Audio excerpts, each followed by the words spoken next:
जिसमें आना ही आना है, और उसमें मान लीजिए 10 भी लड़ गया तो बहुत बड़ा बेनिफिट होगा। 10 अगर उसमें से चीजें आ गई लगाया जाएगा। ठीक है, तो इकोनॉमिक सर्वे में सबसे पहले याद रखना है इसमें बिहार इकोनॉमिक सर्वे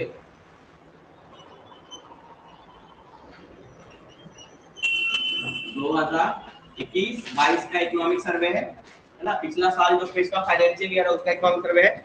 कौन से नंबर का है? 16th इकोनॉमिक सर्वे है ना। दिस इज द नंबर भी कभी पूछ लेता है। 16वां इकोनॉमिक सर्वे है।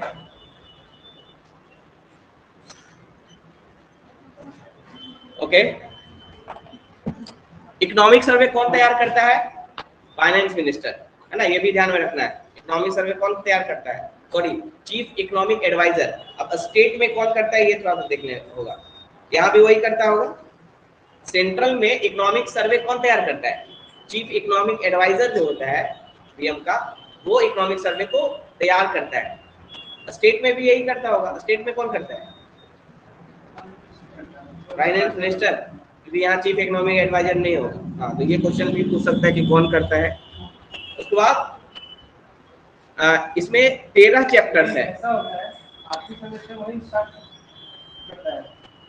वहां पे। और उसी का करता है यहाँ।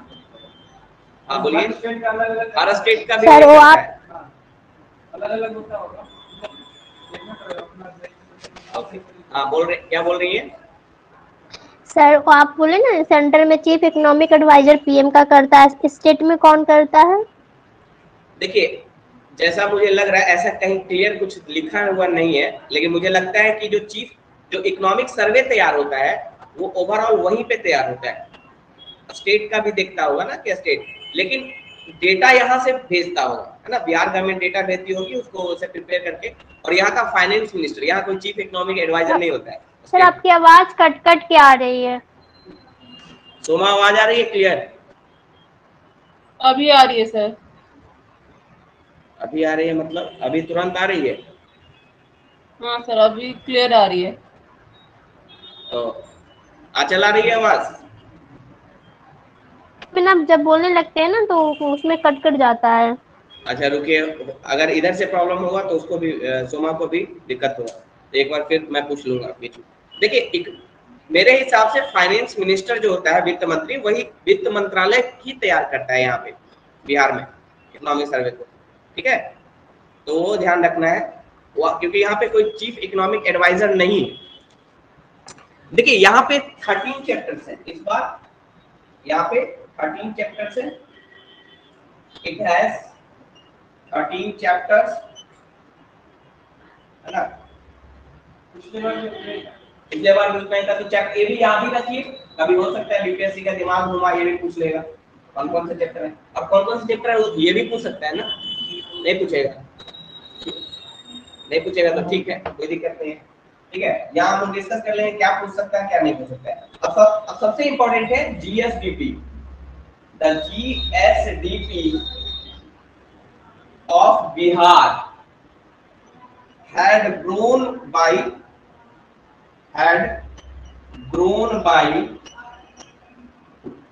only 2.5%। ये याद रखिएगा, जीएसडीपी कितना से बढ़ा है? 2.5% से बढ़ा है। यानी जो ग्रोथ है, ग्रोथ कितना है? 2.5 है। जीएसडीपी 4.1% इंक्रीज बोल रहा है। नहीं, 2020-21 का ये 20-21 का ही होगा ना। 20-21 का ही ना, 20-21 का। But this performance is better than the national because of the impact of lockdown. But this performance is better than the national average as Indian economy.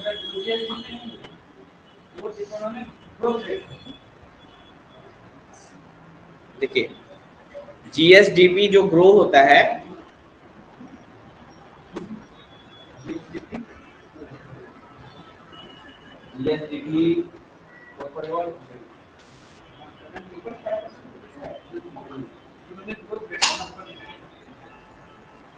Soma हाँ सर की आवाज आ रही है क्या अच्छे से? धीरे धीरे आ रहा है ना सर का आवाज? आवाज तो आ रहा है अच्छे से सर का। हाँ दोनों अलग होगा, शायद लेकिन नेट तो इशू हो रहा है। देखिए बताते हैं। जब कुछ नहीं रहेगा ना, जब कुछ नहीं रहे तो अस्थिर दर पे होता है। देखिए बताते हैं, जो जीएसडीपी निकाला जाता है वो दो तरीके से निकाला जाता है। एक नॉमिनल और दूसरा करेंट। नॉमिनल क्या होता है? अस्थिर दर, है ना, कांस्टेंट प्राइस। और ये कब लेते हैं? 2011-12 के प्राइस से लेते हैं, है ना। और करेंट एकदम जस्ट अभी जो करेंट चल रहा है उसके रेट पे।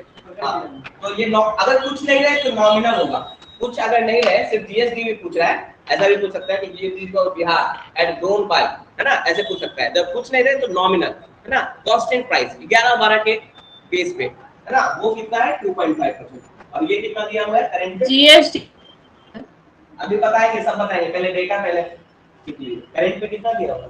4.1%। तो ये मेन होता है, ये वाला जो होता है ना, ये रियल पिक्चर दिखाता है, क्योंकि इसमें इन्फ्लेशन का भी फैक्टर होता है ना। करेंट में इन्फ्लेशन का भी फैक्टर होता है। जो रियल जीडीपी दिखाता है 11 वाला सकल ये कांस्टेंट प्राइस से। ये समझ में आया सर और रियल पे कितना है? 4.5%। हाँ 4.1 करेंट पे 4.1, है ना, इसको रियल जीडीपी कहते हैं। और सर नॉमिनल पर? नॉमिनल पे 2.5%। ठीक है, तो ये याद रखिए, अभी बस इतना याद रखिए। देखिए नॉमिनल का मतलब होता है कांस्टेंट प्राइस, 2011-12 के प्राइस से कंपेयर कर रहा है, 2011-12 के प्राइस से कंपेयर कर रहा है ना। तो वो कितना निकला है? 2.5% जीएसडीपी ग्रोथ हुआ। और कुछ नहीं रहे तो नॉमिनल ही होता है, कुछ नहीं रहे तो रियल नहीं लेते, नॉमिनल लेते हैं।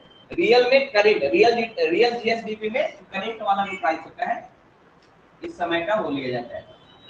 तो ये भी एकदम ध्यान में रखिए, क्लियर करके याद रखिए। हाँ बोलिए तो सर एक तो फैक्टर कॉस्ट पे भी निकालते हैं, एक मार्केट कॉस्ट मार्केट फैक्टर पे निकालते हैं। दोनों पे। लेकिन अभी जो चेंज हुआ है, अभी अगर जीडीपी सिर्फ दिया रहे तो जीडीपी एट मार्केट प्राइस मानना है। पहले अलग होता था, पहले होता था 2015 से पहले अगर जीडीपी सिर्फ लिखा हुआ है तो उसका मतलब होता था फैक्टर कॉस्ट। जीडीपी अगर अब सिर्फ जीडीपी अगर लिखा रहे, 15 में चेंज हुआ है तो मार्केट प्राइस समझना है ना। तो ये मार्केट प्राइस पे दिखा रहा है ना। और मार्केट प्राइस भी दो तरह का प्राइस हो सकता है, एक तो करेंट वाला प्राइस, यानी उसमें जो निकलेगा वो रियल जीएसडीपी में निकलेगा, और जो कांस्टेंट प्राइस है 11-12 का वो नॉमिनल होगा, है ना, बेस ईयर पे सर। हाँ बेस ईयर 11-12 जो लेके चल रहे हैं अभी। ठीक है, समझ में आ रहा है इतना? तो दोनों याद रखिए, करेंट पे यानी रियल जीएसडीपी में कितना वृद्धि हुआ? 4.1%। नॉमिनल जीएसडीपी में कितना वृद्धि हुआ? ये है जो कि कांस्टेंट प्राइस में निकलता है 2.5%। दोनों याद रखिए। और कुछ नहीं दिया हुआ है क्योंकि ये पीडी है। हाँ बेस ईयर 11-12 अभी फिलहाल 11-12 है। और ये पीडीएफ में दिया हुआ है क्योंकि ऐसे ही लिखा है डायरेक्ट, एक गवर्नमेंट का पीडीएफ है ना, प्रेस रिलीज है, GSDP for Bihar at grown by, ऐसे लिखा है। मतलब कि अगर नहीं कुछ दिया रहे तो क्या लेना है? नॉमिनल। हाँ करेंट अगर लिख दिया तब 4.1% करेंट लिख दिया, या रियल जीएसडीपी ग्रोथ लिख दिया। करेंट वाले को रियल बोलते हैं, और जो कांस्टेंट वाला होता है ना वो नॉमिनल होता है।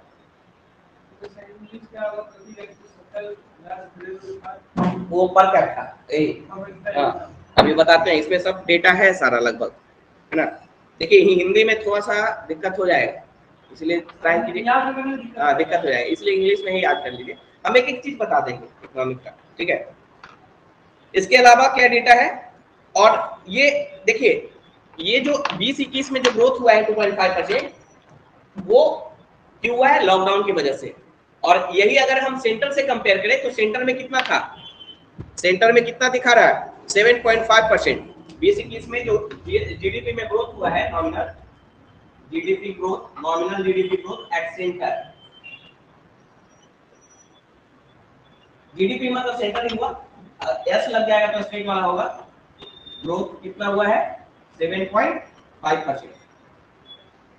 ये कॉन्ट्रैक्ट हुआ है, माइनस है, हाँ माइनस में है, कॉन्ट्रैक्ट हुआ है, यानी उसके कंपैरिजन में बिहार अच्छा परफॉर्म किया, बस ये कहने का मतलब है 2021 में सेंटर की अपेक्षा बिहार ने अच्छा परफॉर्म किया है, क्योंकि सेंटर में जो जीडीपी, नॉमिनल जीडीपी में जो ग्रोथ नहीं, इसको कॉन्ट्रैक्शन बोलते हैं, या ग्रोथ अगर लिखेंगे तो यहाँ माइनस साइन देना पड़ेगा, है ना, ग्रोथ अगर लिखेंगे तो माइनस साइन देना पड़ेगा, और नहीं तो इसको क्या बोलेंगे, कॉन्ट्रैक्शन। समझ में आ रहा है? सोमा नहीं समझ में आ रहा है आपको? तो दिक्कत हो रही है? हाँ सर। सर की नहीं समझ में। सर माइनस 7 पॉइंट क्या बोले सर? 5%। हाँ 7.5%, ये कॉन्ट्रैक्शन हुआ है, अगर ग्रोथ लिख रही है तो माइनस में लिखना पड़ेगा, माइनस 7.5%, है ना। सोमा थोड़ा सा दिक्कत होगा क्योंकि इसमें बहुत सारे टर्म है जो अभी नहीं बता सकते, टाइम लगता है, इस समय जितना हो सके समझा देंगे, बस अभी डेटा बस याद रखिए अभी, है ना, फिलहाल के लिए। जब इकोनॉमिक्स पढ़ाएंगे ना तो एक बार और पढ़ाएंगे तो उसमें सर कुछ टर्म्स है ना वो बता देते तो नहीं दिक्कत होता। जैसे देखिए, जैसे सर बेस ईयर क्या है, रियल नॉमिनल क्या है, ये सब बता, जीडीपी क्या है, ये सब बता दे, जो नहीं पढ़ा है ना तो उसके लिए सर अच्छा होता, समझ में आ जाता। बिल्कुल आ जाता, लेकिन टाइम पढ़ा हुआ है बेसिक आपको पढ़ा हुआ है आप, हाँ सोमा तो पढ़ा हुआ है, सोमा तो क्लास किया इकोनॉमिक्स का, करवाए हैं नहीं, कुछ उसमें टर्म्स जीएसडीपी सब का नहीं समझ में आ रहा है। जीएसडीपी कुछ अलग नहीं है, जीडीपी जो सेंटर का लेते हैं ना, जीएसडीपी में स्टेट का लेते हैं, और जीएसडीपी होता क्या है, ज्योग्राफिकल बाउंड्री में, है ना, जीएसडीपी क्या है, किसी स्टेट के ज्योग्राफिकल बाउंड्री में कितना गुड्स एंड सर्विसेज का प्रोडक्शन हुआ है एक फाइनेंशियल ईयर में, वही है जीएसडीपी। बोलते हैं ना कि 3 बिलियन डॉलर, ये जीएसडीपी हुआ, और ग्रोथ को हमेशा परसेंटेज के रूप में दिखाते हैं, पिछले साल की अपेक्षा ग्रोथ निकाला जाता है। ये जो ग्रोथ दिख रहा है ना आपको 2.5%, ये किसके अपेक्षा है, पिछले साल की अपेक्षा कितना ग्रोथ किया, है ना। तो जितना भी जीडीपी जीएसडीपी होगा, मान लीजिए 100 रुपया होगा जीएसडीपी, 2.5% ग्रो कर गया तो कितना हुआ, 102.5 रुपया। इस साल का जीएसडीपी कितना हुआ, 102.5 रुपया, 2%, 2.5% से वृद्धि किया है। यहाँ पे कॉन्ट्रैक्शन किया है 7.5%, तो घटा देंगे उतना, है ना, 100 रुपया था तो 7.5 घटा दीजिए, 92.5 हो जाएगा, है ना। यहाँ कॉन्ट्रैक्शन किया है, यहाँ पे यही है जीएसडीपी, जो जीडीपी है वही जीएसडीपी है।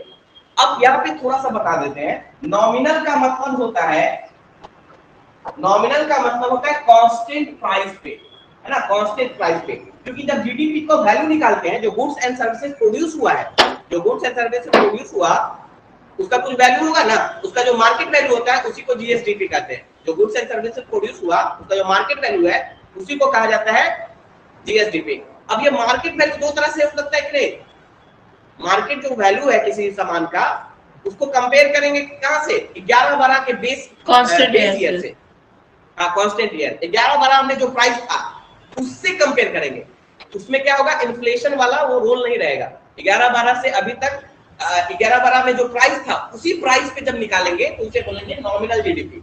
11-12 में जो प्राइस था उस सामान का, जितना हमने प्रोड्यूस किया उस प्राइस के हिसाब से उतना निकाल लीजिए, है ना, तो वो क्या होगा, नॉमिनल जीडीपी, या इसको क्या बोलेंगे, कांस्टेंट प्राइस पे, यानी 11-12 के प्राइस पे, और इसी को कहते हैं बेस ईयर। 11-12 को ही कहा जाता है बेस ईयर, है ना। 11-12 जो हम ले रहे हैं जिस प्राइस पे, है ना, उसी को कहेंगे सर। 11-12 ही क्यों है, मतलब 11-12 ही किया गया ना, पहले 4-5 था, इससे पहले 2004-5 था, अब 2004-5 बहुत ज्यादा दिन हो गया, है ना, तो 11-12 लिया। अब 11-12 से कंपेयर कर रहे हैं, जो भी, जैसे हमने एक मोबाइल प्रोड्यूस किया, अब उसका वैल्यू देखना है तो 11-12 में इस मोबाइल का क्या वैल्यू होगा उसी हिसाब से जीडीपी निकालेंगे, है ना। लेकिन रियल जीडीपी जब निकालते हैं, रियल जीडीपी या जीएसडीपी जब निकालते हैं तो करंट में आज कितना दाम है मोबाइल का उसके हिसाब से जीडीपी को कैलकुलेट करते हैं, आज कितना है।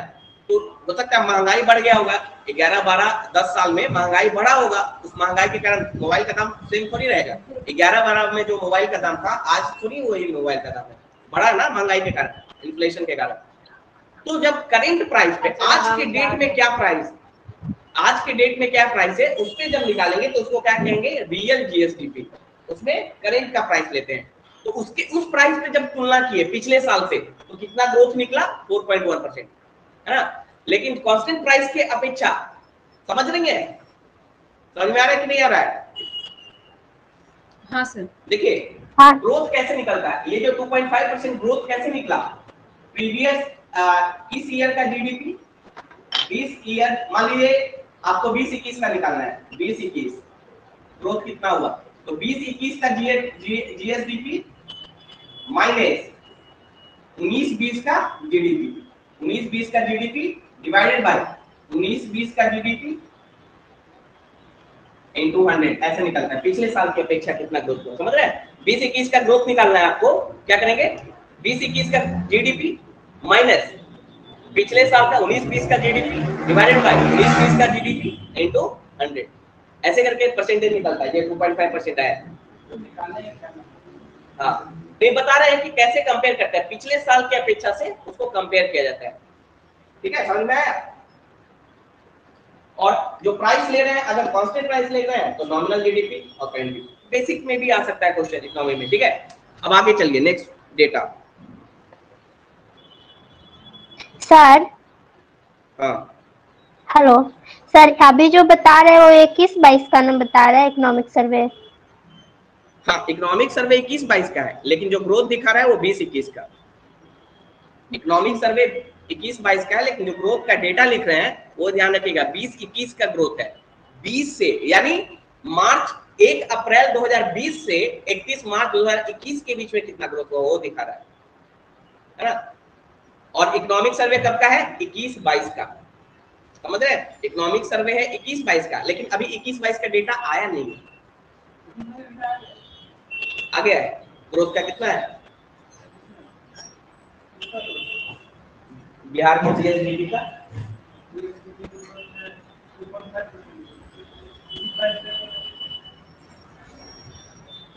देखिए बताते हैं। अब इसमें थोड़ा सा लोचा है, इसीलिए गड़बड़ी होता है हमेशा, यहाँ ध्यान दीजिएगा, पहले इसको समझिए, है ना। इकोनॉमिक सर्वे कब का निकला है, 21-22, और तब निकलता है जब 22 का बजट पेश होता है, 22-23 का जब बजट पेश होता है उसी समय पिछले साल का इकोनॉमिक सर्वे निकलता है 21-22 का, है ना। और कब निकलता है, लगभग फरवरी या मार्च, फरवरी, ठीक है, 1 फरवरी 2022 को निकला होगा 21-22 का इकोनॉमिक सर्वे निकला होगा 21-22 का। तो 21-22 का डेटा कहाँ से देगा, 21-22 का डेटा कब आएगा, मार्च 22 के बाद आएगा, कहाँ से देगा, है ना। तो ये ध्यान रखना है कि जो इकोनॉमिक सर्वे है 21-22 का, वो डेटा हमेशा पिछले साल का दे रहा है, 20-21 का डेटा है, तो ध्यान रखिएगा। तो जो डेटा है ये जो दे रहे हैं वो 20-21 का है, अभी 21-22 वाला डेटा आएगा, हो सके बीच में ही आ जाएगा, अगले इकोनॉमिक सर्वे में है, तो ये आपको ध्यान रखना है। हाँ, अब अमाउंट में अगर देखें कितना था पर कैपिटा इनकम बिहार का करेंट प्राइस पे, हाँ पर कैपिटा इनकम बता रहे हैं। The per capita income in Bihar in 2020-21, economics वो है, थोड़ा समझ लेंगे तो सारा सवाल बन जाएगा, बस डेटा याद रखना। देखिए per capita income in Bihar, है ना, इन 2020-21, 20 और 21 के बीच में सारा डेटा 20-21 का होगा, है ना। कितना है, 50,555, हाँ करेंट प्राइस पे, एट करेंट प्राइस, इसमें क्या दिया होगा, पिछले साल में बता रहा है 20-21 का ना,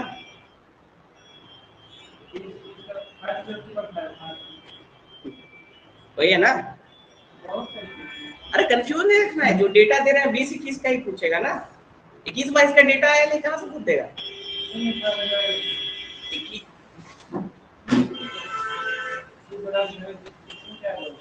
ये तो वो है एलएसडी की बात कर रही है, एलएसडी अलग चीज होता है, एलएसडी होता है ना, नेट और ग्रॉस में डिफरेंस नहीं पता है, नेट और ग्रॉस में। देखिए ग्रॉस क्या होता है, जीडीपी जब निकालते हैं तो ग्रॉस लेते हैं ना, है ना, जितना उस ज्योग्राफिकल बाउंड्री में जितना प्रोडक्शन हुआ है ना, गुड्स एंड सर्विसेज का सबका वैल्यू ले लेते हैं, सिंपल मार्केट वैल्यू, है ना। ठीक है, समझ में आ गया। जीडीपी इसको कहते हैं ग्रॉस, मतलब ग्रॉस मतलब होता है सर, हाँ शुद्ध, ठीक है। अब एनडीपी जब लेंगे, जो एनएसडीपी आप देख रहे हैं ना, वही एनडीपी, तो ये हो जाता है नेट। नेट में क्या करते हैं, डेप्रिसिएशन को घटा देते हैं। डेप्रिसिएशन मतलब जैसे आपने कार प्रोड्यूस किया, कार का वैल्यू उतना ही रहेगा कि हर साल घटेगा ना, तो जो कार प्रोड्यूस किए उस साल, तो एक एवरेज निकालेंगे कि हर साल इसका वैल्यू इतना से कमने वाला है, तो उस वैल्यू को जब घटा देंगे तो वो निकल जाएगा नेट। जब डेप्रिसिएशन को है ना घटा देते हैं तो वो निकलता है नेट। डेप्रिसिएशन जैसे हमने कार प्रोड्यूस किया, बहुत सारे ऐसे वस्तुएं हमने प्रोड्यूस किया जो जिसका वैल्यू एक समान नहीं रहेगा, हमने वो एसेट हमेशा नहीं बना रहेगा, वो धीरे धीरे डेप्रिसिएट करेगा, तो एक एवरेज वैल्यू निकाल लेते हैं कि इतने से हर साल इसका रेट डेप्रिसिएट होगा, है ना, उसको घटाएंगे तो आएगा नेट। समझ में आ गया। जीडीपी और एनडीपी में डिफरेंस भाई यही है। एक और टर्म होता है जीडीपी और जीएनपी। तो डोमेस्टिक और नेशनल में क्या अंतर है, डोमेस्टिक और नेशनल में क्या अंतर होगा? नहीं, फैक्टर इनकम नहीं। डोमेस्टिक में क्या करते हैं, ज्योग्राफिकल बाउंड्री के अंदर कोई भी चीज प्रोड्यूस हो रहा है उसको लेते हैं, चाहे वो विदेशी ही क्यों ना प्रोड्यूस कर रहा हो।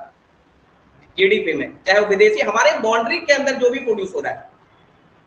जीएनपी में क्या करते हैं, नेशनल लेते हैं। नेशनल मतलब जो भारतीय नागरिक है, चाहे वो भारत में चाहे विदेश में जाके जो भी प्रोड्यूस कर रहा है उसको लेते हैं। डोमेस्टिक में क्या करते हैं, देश के बाउंड्री के अंदर जो भी प्रोड्यूस हो रहा है, चाहे वो विदेशी प्रोड्यूस कर रहा है चाहे भारतीय प्रोड्यूस, उससे मतलब नहीं है, बस देश के बाउंड्री के अंदर प्रोड्यूस हो रहा हो गुड्स एंड सर्विसेज, उसको लेते हैं। नेशनल में क्या करते हैं, बाउंड्री से हमको मतलब नहीं है, नेशनल में बाउंड्री से मतलब नहीं है, इससे मतलब है भारतीय से, और भारतीय विदेश में भी जाके प्रोड्यूस कर रहा है तो उसको लेते हैं। समझ में आ रहा है। तो जीडीपी से जीएनपी में जब निकालना होता है क्या करते हैं, देखिए जीडीपी में विदेशी शामिल था तो इसको घटा देते हैं, है ना, माइनस विदेशी जो सर्विसेज दे रहा है वो क्या हो रहा है, इंपोर्ट कर रहे हैं हम लोग, तो इंपोर्ट को घटा देते हैं। और जीडीपी में जो भारतीय बाहर जाके सर्विस दे रहे हैं वो शामिल नहीं है तो उसको ऐड कर देंगे। और भारतीय जो बाहर जाके सर्विस दे रहे हैं, जो वस्तुएं दे रहे हैं, वो क्या होता है, एक्सपोर्ट होता है, एक्सपोर्ट को जोड़ देंगे तो ये क्या निकल जाएगा, जीएनपी। समझ में आ रहा है ये रिलेशन कहां से आया। आंचल सोमा, ये सब छोटा छोटा क्वेश्चन, हाँ सर हमको आ रहा है समझ, आप तो पढ़ी हुई है इसलिए। सोमा, हाँ सर पढ़ा हुआ है। जीडीपी में जब इंपोर्ट को घटा देते हैं, क्यों घटा रहे हैं, क्योंकि हमें सिर्फ नेशनल लेना है, तो भारत में जो विदेशी जो सर्विस दे रहे हैं या गुड्स दे रहे हैं वो इंपोर्ट ही हुआ ना, आयात ही हुआ ना, बाहर के चीजों को हम ले रहे हैं तो आयात हुआ। और जीडीपी में बाहर जो भारतीय काम कर रहे थे वो शामिल नहीं था तो उसको ऐड कर दिए, और जो भारतीय जो सर्विस या गुड्स दे रहे हैं वो एक्सपोर्ट हुआ तो वो क्या निकल जाएगा, जीएनपी। इस सबसे क्लियर होगा तो हाँ बोलिए सर। तो वो जीएनपी ही निकालना चाहिए, इससे तो बेटर जीएनपी होगा जीडीपी से।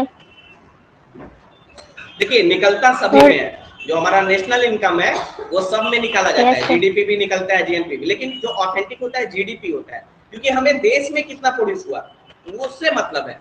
वो भारतीय वो ठीक है वो भी इंपॉर्टेंट है, लेकिन हमें देश में कितना, हम देश पे हम पॉलिसी जो बनाते हैं देश के लिए बनाते हैं ना, देश में क्या हो रहा है, इसलिए जीडीपी अगर क्वेश्चन आता है ना तो जीडीपी सबसे इंपॉर्टेंट होता है।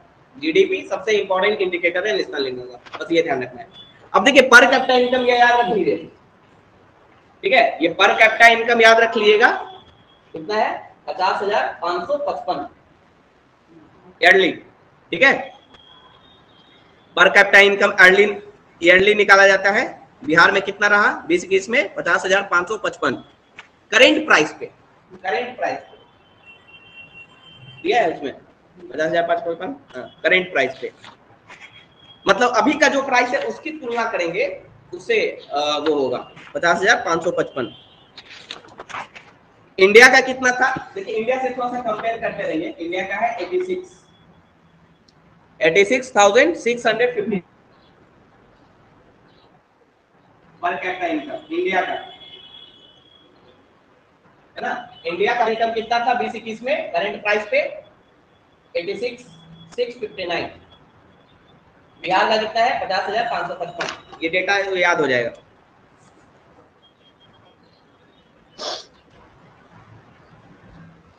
अब एक है, एक देखिए ये गवर्नमेंट का जो डॉक्यूमेंट होता है बहुत इंपॉर्टेंट होता है ना, तो उसी का प्रेस रिलीज हम लोग डिस्कस कर रहे हैं, तो इससे क्वेश्चन रहेगा।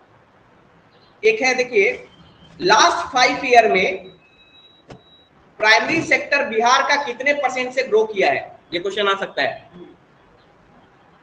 ना। In last 5 year, last 5 year मतलब 16-17 से लेके 20-21 के बीच में, इन लास्ट 5 ईयर 2.3% है ना। हाँ 2.3 इन लास्ट 5 ईयर्स, यानी 2016-17 से 2020-21 5 साल हुआ, लास्ट 5 ईयर, इसी का डेटा हमारे पास है अभी। The primary sector in Bihar, the primary sector in Bihar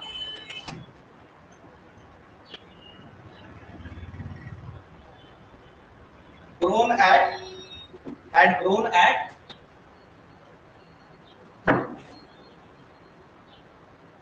कितना से ग्रो हुआ है, 2.3% से। इसको एकदम रट मान लीजिए, ये आगे भी रहेगा, काम आएगा। 2.3% से ग्रो किया है। सेकेंडरी सेक्टर,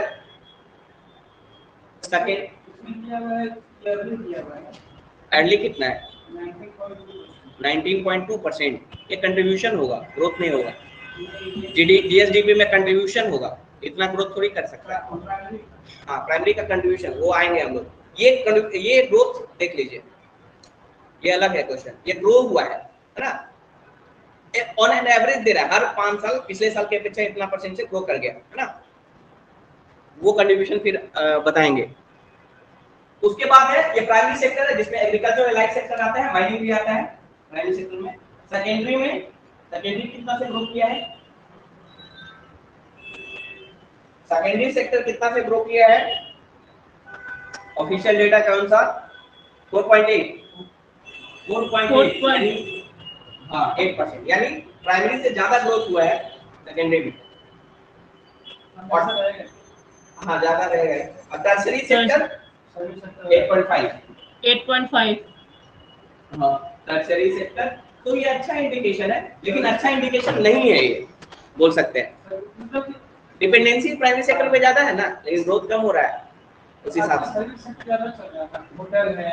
हाँ लेकिन इससे अनएम्प्लॉयमेंट की देखिए होता क्या है ना, टर्शियरी सेक्टर में हाईली स्किल्ड चाहिए है ना, और अगर ये बहुत ज्यादा ग्रो करेगा, क्योंकि एम्प्लॉयमेंट को एब्जॉर्ब नहीं कर पाएगा, एम्प्लॉयमेंट क्रिएट नहीं कर पाएगा, क्योंकि स्किल्ड लेबर नहीं है बिहार में ज्यादा, है ना, ज्यादा लेबर है, जिसके कारण ये माइग्रेट होते हैं। अगर ये दोनों सेक्टर ग्रो करेगा तो माइग्रेशन रुकेगा, है ना, तो इस तरह से चीजें।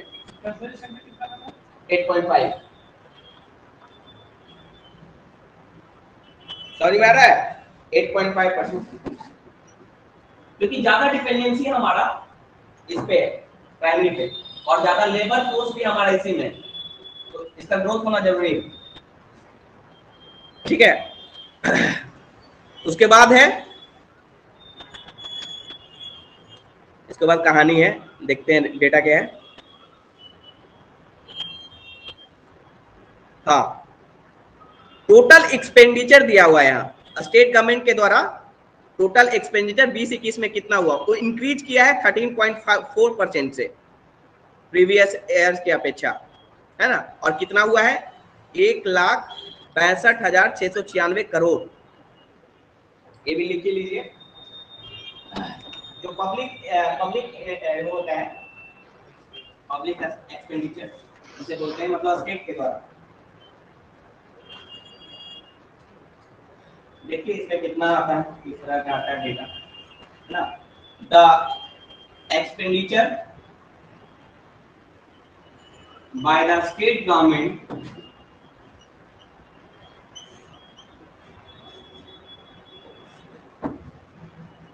is increased by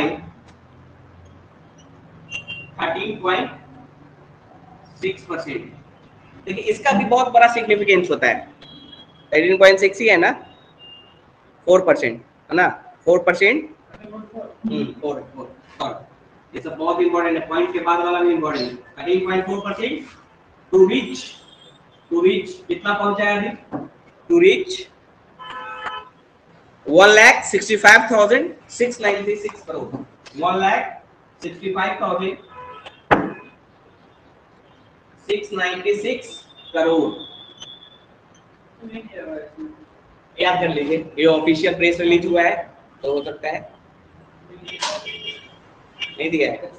हिंदी में व्यय नहीं बोलते हैं। हाँ व्यय, सरकार के द्वारा व्यय। अब इसका सिग्निफिकेंस क्या है? अगर पब्लिक एक्सपेंडिचर बढ़ता है तो ये डेवलपमेंट के लिए बहुत अच्छा होता है, यानी गवर्नमेंट वेलफेयर काम कर रही है। यानी जो भी पैसा खर्च होगा हेल्थ, एजुकेशन, ये सब में खर्च होगा, यानी वेलफेयर बढ़ रहा है। अगर प्राइवेट इन्वेस्टमेंट बढ़ता है, प्राइवेट एक्सपेंडिचर बढ़ता है, तो वो बहुत अच्छा नहीं है हमारे लिए, है ना। पब्लिक एक्सपेंडिचर बढ़ने का मतलब है कि हेल्थ जो सुविधाएं हैं, तो बेसिक जो फैसिलिटी है वो अच्छा हो रहा है, बेहतर हो रहा है ना। तो 13.4% से बढ़ा है और कितना पहुंचा है 1,65,000, यानी 2020-21 में 2020-21 है ना, 20-21 में ये बढ़ा है और कितना पहुंचा है, कितना पहुंचा है, कोई बात नहीं।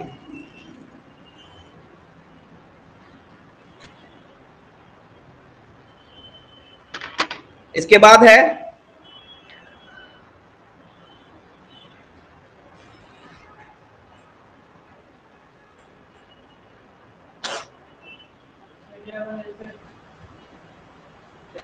एक्सपेंडिचर, तो दिया होगा पिछले साल का। टोटल एक्सपेंडिचर 2,37,691.19 करोड़ और राजस्व व्यय नहीं, राजस्व होता है, हाँ ये फिस्कल नहीं, रेवेन्यू। अच्छा फिस्कल एक्सपेंडिचर, हाँ एक्सपेंडिचर दिया है 1,91,956.67 करोड़। ये बजट का देखना है, नहीं बजट अलग बताते हैं देखिए बजट में क्या होता है ना, हम एस्टिमेशन देते हैं कि अगले साल हम ये खर्च करेंगे। बजट में क्या होता है ना, ये इकोनॉमिक सर्वे जो खर्च कर चुका है उसका होता है ना, 20-21 में जो खर्च किया उसका डेटा दे रहा है।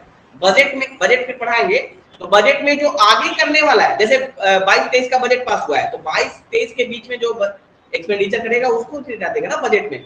बजट हमेशा अगले बार का देता है, इकोनॉमिक सर्वे पिछले साल का देता है डेटा का भी। लेकिन हमको लगता है ज्यादा कि इकोनॉमिक सर्वे भी पूछ सकता है, पूछा था कि नहीं पिछले बार 20-21 में कितना खर्च किया है, पिछले साल का फिस्कल डेफिसिट पूछा था ना 20-21 का। जो है देखिए प्रेस रिलीज में है, ज्यादा डेटा नहीं है, हमको लगता है देख लेते हैं कितना खर्च किया था, ठीक है। जिसमें इसमें दिया हुआ है कि कैपिटल एक्सपेंडिचर 1,39,000 था और रेवेन्यू एक्सपेंडिचर कितना था। वो जो आप बोल रहे हैं ना राजस्व व्यय, तो रेवेन्यू होता है, रेवेन्यू एक्सपेंडिचर। देखिए एक्सपेंडिचर दो तरह का होता है, बजट में भी हम लोग देखेंगे। बजट में दो चीजों का ध्यान रखना पड़ता है, इकोनॉमिक सर्वे बाद में उसी को बताता है पिछले साल क्या किया, है ना। एक होता है रिसिप्ट, दूसरा होता है एक्सपेंडिचर। बजट में ये दोनों का लेखा जोखा होता है।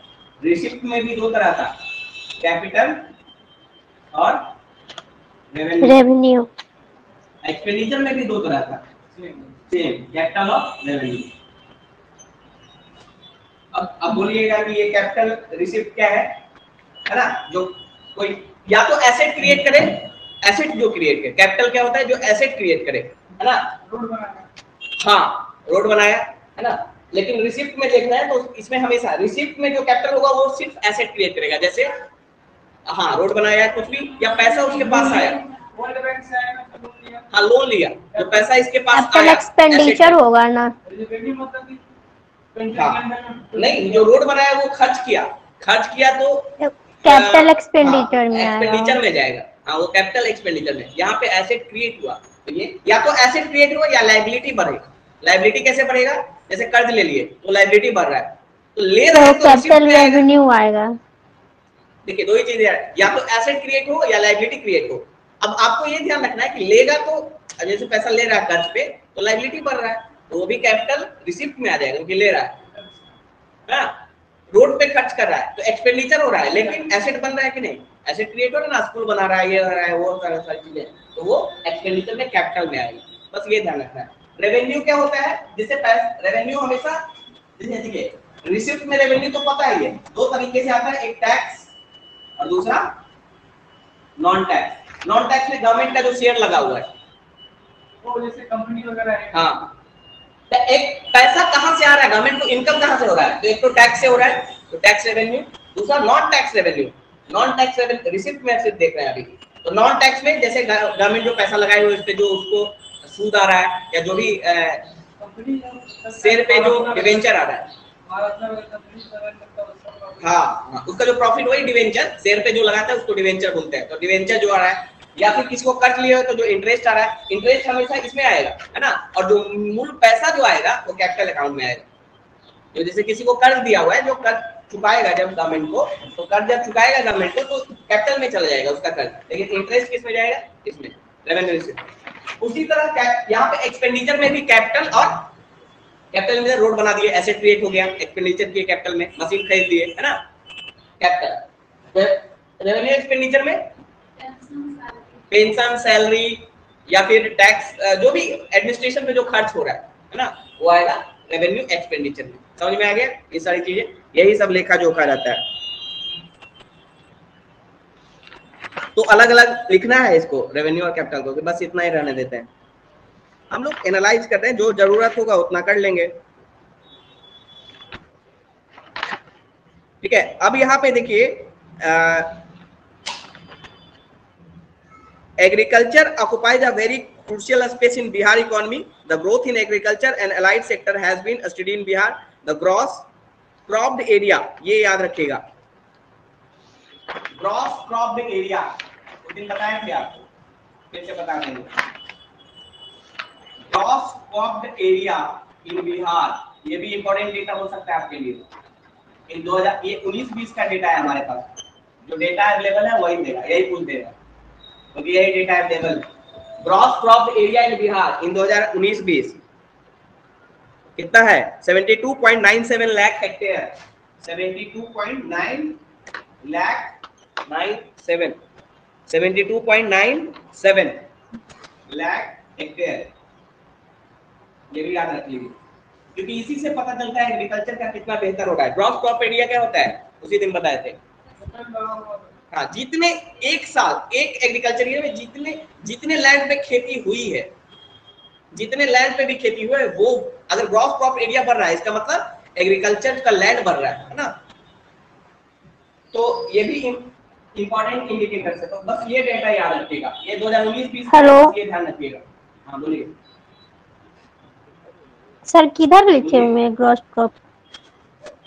अच्छा, नहीं देख रहे हैं, देखिए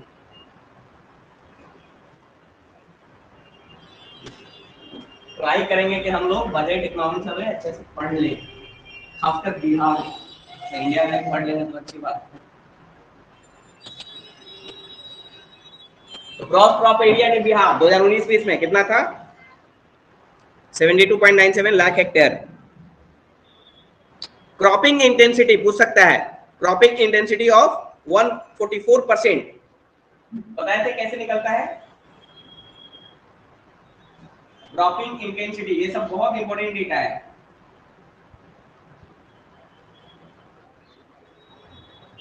वन 44%,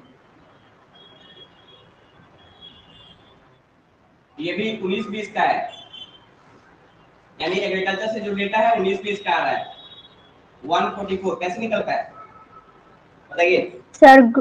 टोटल क्रॉप एरिया बटा net sown area into 100 percent. देखिए कैसे निकलता है, यही, हाँ सही, right. Gross crop area by net sown area, net sown area देखते हैं कंसेप्ट इनटू 100 इनटू 100 ऐसे निकलता है। दोनों में क्या अंतर है? ग्रॉस क्रॉप एरिया तो हमें बता दिया कितने लैंड पे एग्रीकल्चर हुआ एक साल में, नेट सोन एरिया नहीं सर, जैसे उसी लैंड पे कितने बार एग्रीकल्चर किए हैं, मल्टीप्लाई करते हैं तो तीनों बार लेंगे। अच्छा उल्टा वो बोल देते हैं, क्रॉस में तीनों बार लेंगे, तीनों बार लैंड को, हाँ 100 हेक्टेयर पे कृषि हुआ तो 100 हेक्टेयर अगर 3 बार कृषि हुआ तो 100 है ना, 100 इंटू 3, हाँ 100 इंटू 3 300 हो जाएगा, ये ग्रॉस हो जाएगा। नेट में सिर्फ एक, कितने बार भी हुआ उससे कोई मतलब नहीं, जितना लैंड पे हुआ है ना, और इसी का जो परसेंटेज होता है यही होता है 144%। इसका मतलब ये क्रॉप इंटेंसिटी बताता है कि कितने बार क्रॉपिंग हुआ है उस लैंड पे, है ना। तो 144% का मतलब 1.44 टाइम्स हुआ है एन एवरेज। ओके, आगे चलते हैं।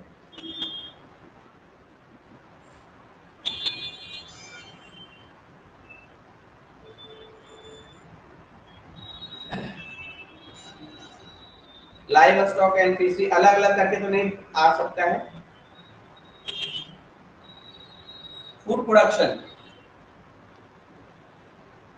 As of 2020-21 17.95 lakh tonne. ये है the total food grain production was 17.95 lakh tonne. ये भी बहुत इंपॉर्टेंट डेटा है। टोटल फूड प्रोडक्शन, उसमें सारी चीजें आ जाएंगी। फूड प्रोडक्शन,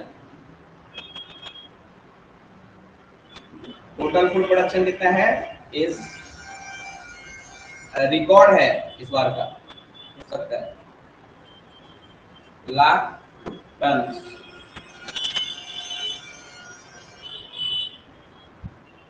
सोमा समझ में आ रहा है ना? हाँ, आवाज नहीं आ रही है आपकी।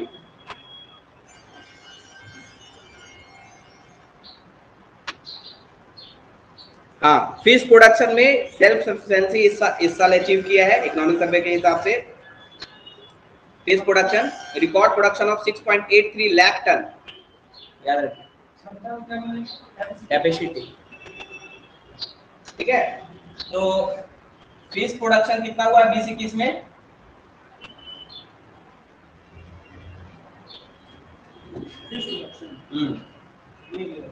लिख लीजिए, आ सकता है क्योंकि इस बार रिकॉर्ड हुआ है, रिकॉर्ड मतलब सेल्फ सफिशिएंसी बिहार अचीव कर लिया है।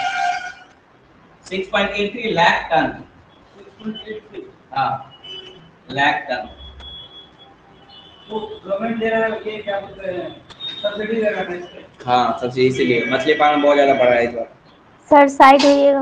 हर घर में कूलर आ गया है। मिल्क का भी लिख लीजिए, मिल्क का। मिल्क में बिहार का कौन सा नंबर है? फर्स्ट यूपी है। बिहार का शायद सेकंड था, क्वेश्चन भी आ चुका है एक बार। थर्ड है, देख लेते हैं, ये बहुत सर इंपॉर्टेंट फिश है। प्रोडक्शन 2021 का है। हाँ, और फिश प्रोडक्शन में क्या, हाँ 2021 का है।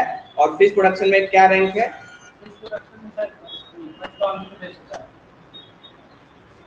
देख लेते हैं। बिहार का जिस जिस चीज में है ना, उसमें आपको ध्यान रखना है। उसके बाद मेरे पास अलग से एक है,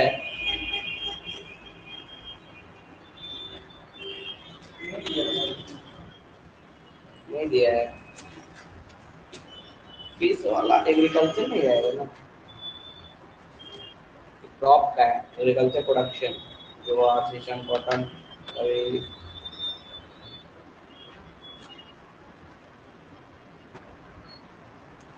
एक जगह था मेरे पास, वो हम भेजे थे, उसमें नहीं है।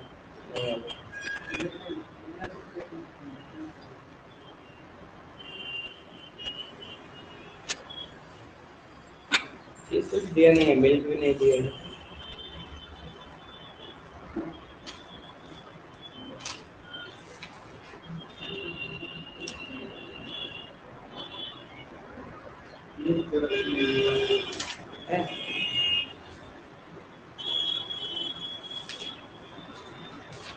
सबका देख लीजिएगा, बिहार किस रैंक में, हर चीज में।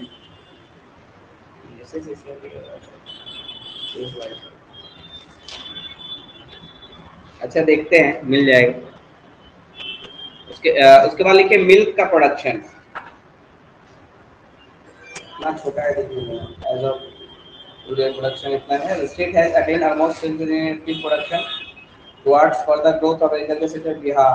Total milk output stood at 115.01 lakh tonne, basically milk production.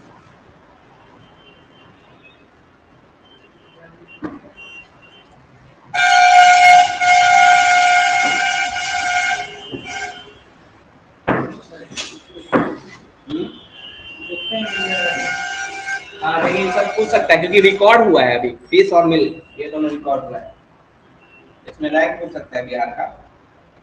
ठीक है, मछली में सबसे ज्यादा उत्पादन मधुबनी में हुआ। मधुबनी, हाँ। चावल रोहतास, चावल रोहतास, गेहूं भी रोहतास, मक्का कटिहार, दलहन पटना, मछली मधुबनी,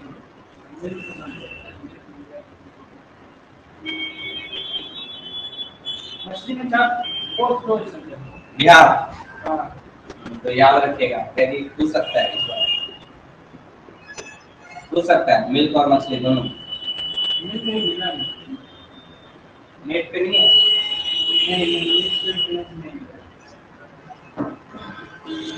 ठीक है, क्योंकि जो हमारा वो है ना 7 निश्चय 2, उसमें फिशरी को बहुत इंपॉर्टेंस दिया जाए है ना, फिशरीज को, मिल्क को, एनिमल हस्बेंड्री को बहुत ज्यादा इंपॉर्टेंस दिया है, तो इसलिए उसको बढ़ा है प्रोडक्शन।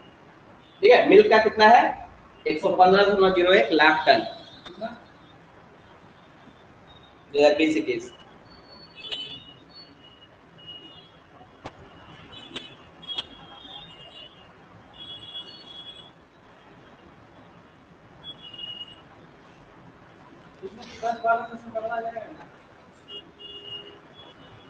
आ जाएगा। देखिए एक ऐप लॉन्च किया है बिहान, हाँ, बिहान ऐप लॉन्च किया है जो एग्रीकल्चर से रिलेटेड है। बिहान, बिहार है कि बिहान है, एन है, Bihan app launch by a new mobile app has been launched by the Department of Agriculture, Department of Agriculture to integrate सारे सर्विसेज को इंटीग्रेट करने के लिए various ongoing digital application, various ongoing digital application of agriculture, जितने भी agriculture से related digital application था सबको एक जगह पे लाने के लिए बिहान ऐप लॉन्च किया गया है। आम में तीसरा पोजीशन है, आम में फर्स्ट में कौन कौन है, फर्स्ट वाला भी इंपॉर्टेंट हो जाता है बिहार का।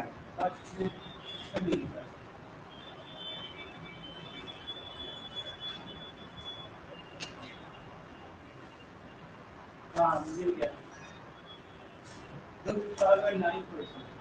9 दूध में हमने पूछे,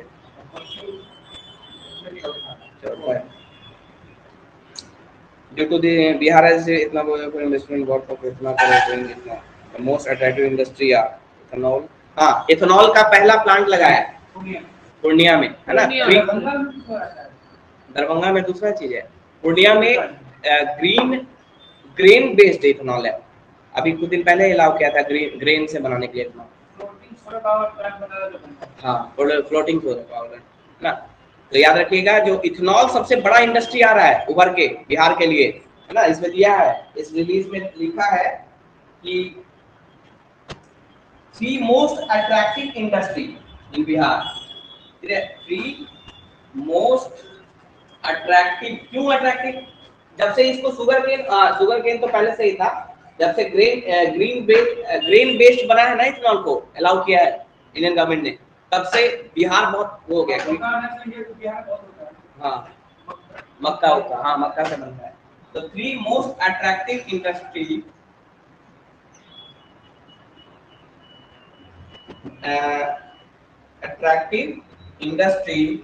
are industries in Bihar are ethanol, food processing, है ना, food processing and renewable energy। वाह, renewable एनर्जी। सोलर वाला कर रहा होगा, वही दरभंगा में जो कर रहा है, हाँ मतलब वही अट्रैक्ट कर रहा है। दूसरा तारामंडल का ये बनाएगी, अभी तो नहीं है उतना, विंड वाला भी करना चाहिए, विंड उतना यहाँ पे बहता नहीं है, जगह नहीं है विंड वाला। और क्या कर सकता है, सोलर विंड, थर्मल कर नहीं सकता है, कर सकता है। नहीं, कोयला तो लेना ही पड़ेगा। मतलब ऐसा होता है ना इंडस्ट्री जो वहां से वहीं से रॉ मटेरियल को वो करे, है ना। ऐसा तो कहीं भी नहीं, कहीं भी नहीं है। हाइड्रो हाइड्रो एक दो जगह डेवलप कर रहा है हाइड्रो, उधर ही कोसी उसी उधर नेपाल के बॉर्डर के आसपास, है ना। तो रिन्यूएबल एनर्जी में है तो 3 ऐसे सेक्टर है जो टॉप के हैं। The ethanol sector received first state clearance for इतना यूनिट विद एन एनर्जी इतना करोड़।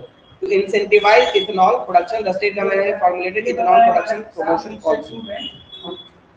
हां इतना अवॉइड किया था। अच्छा ये भी आ सकता है। हाँ तो उसको देख लेंगे ना, 7 स्टेट उसको भी एक बार देख लेंगे इसके बाद ना। अब यहाँ पे लिखिए कि बिहार ने 2021 में बिहार इथेनॉल पॉलिसी लाया है, तो ये पूछ सकता है किस ईयर आया है, 2021 में। Ethanol production promotion policy, Bihar has formulated ethanol production promotion policy, production promotion policy 2021। बस ये ईयर याद रखना है, 2021 में लाया गया है। ऐसे क्वेश्चन दिया हुआ था फर्स्ट इंडिया टू, ये फर्स्ट है जो ग्रीन वाला है ना, इथेनॉल वाला प्लांट पूर्णिया में, वो पूरे देश में पहला है जो ग्रीन से इथेनॉल प्रोड्यूस करेगा। ठीक है, तो ये इथेनॉल वाला तो आ सकता है, कोई एक क्वेश्चन इथेनॉल से रिलेटेड आएगा। इथेनॉल से जितना क्वेश्चन है सब देख लीजिए, इथेनॉल से रिलेटेड आएगा क्योंकि टॉप मोस्ट पे इंडस्ट्री में है ना बिहार का।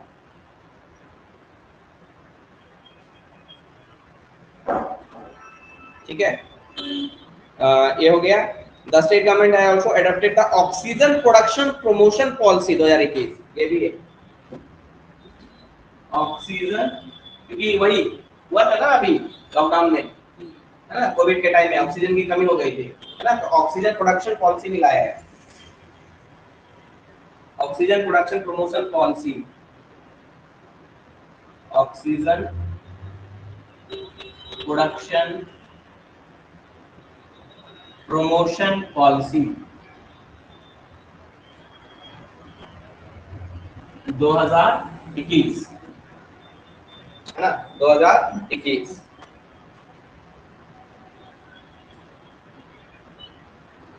मेडिकल पर्पसेस के लिए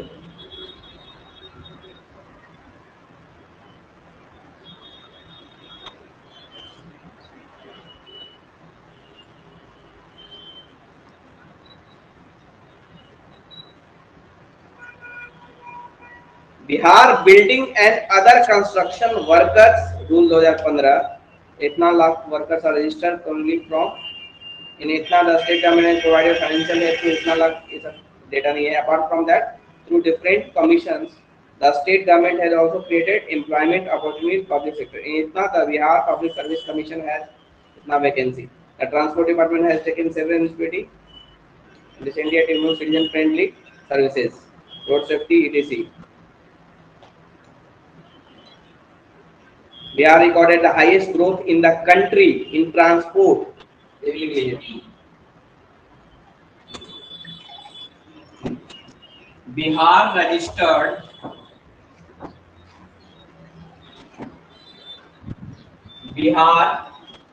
registered the highest growth in the country. ठीक है, Bihar recorded the highest growth in the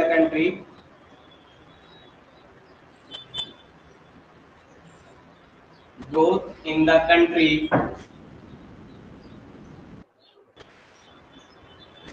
कितना है 14.4% इन transport storage and communication sector, in transport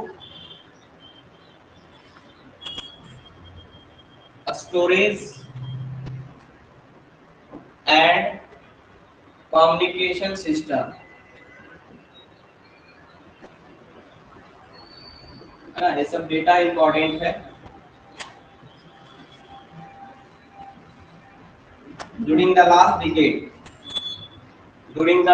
decade, पिछले 10 साल में, last decade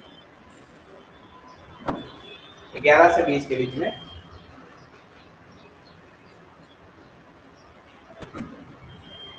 Bihar rank third, तीसरा रैंक है, ठीक है, in terms of road density. ये भी इंपॉर्टेंट है, रोड डेंसिटी भी पूछ देता है। In terms of road density कितना है? 3086 किलोमीटर पर। डेंसिटी कैसे निकलता है? 1000 स्क्वायर किलोमीटर पे, ठीक है। प्रत्येक 1000 स्क्वायर किलोमीटर पे कितना किलोमीटर रोड है? 3086। ऐसे ही डेंसिटी निकलता है, रोड डेंसिटी, ये पूछ सकता है। और ये थर्ड सर ऑर्गेनिक फार्मिंग में बिहार ही सबसे आगे है सर। ऑर्गेनिक फार्मिंग में बिहार सबसे आगे है। पहला ऑर्गेनिक स्टेट सिक्किम था, बिहार कैसे आगे है? हिमाचल प्रदेश का है। ऑर्गेनिक फार्मिंग में पूछ रही है, बिहार अभी बहुत पीछे है। सिक्किम है, हिमाचल प्रदेश हो रहा है अभी, ठीक है। हेलो, हाँ बोलिए। नहीं सर, आपका आवाज नहीं आ रहा था, मैं वीडियो देख रहा था। अच्छा, केरला नंबर 1 है रोड डेंसिटी में, केरला नंबर 1 है। कितना है वहां पे? 6617।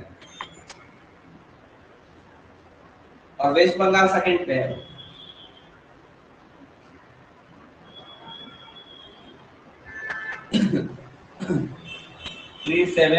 इसका तो डेटा याद नहीं रखना, सिर्फ बिहार का डेटा याद रखना है ना। बिहार का डेटा आपको याद रखना है, फिर याद रखना है थर्ड नंबर पे केरला और वेस्ट बंगाल के बाद।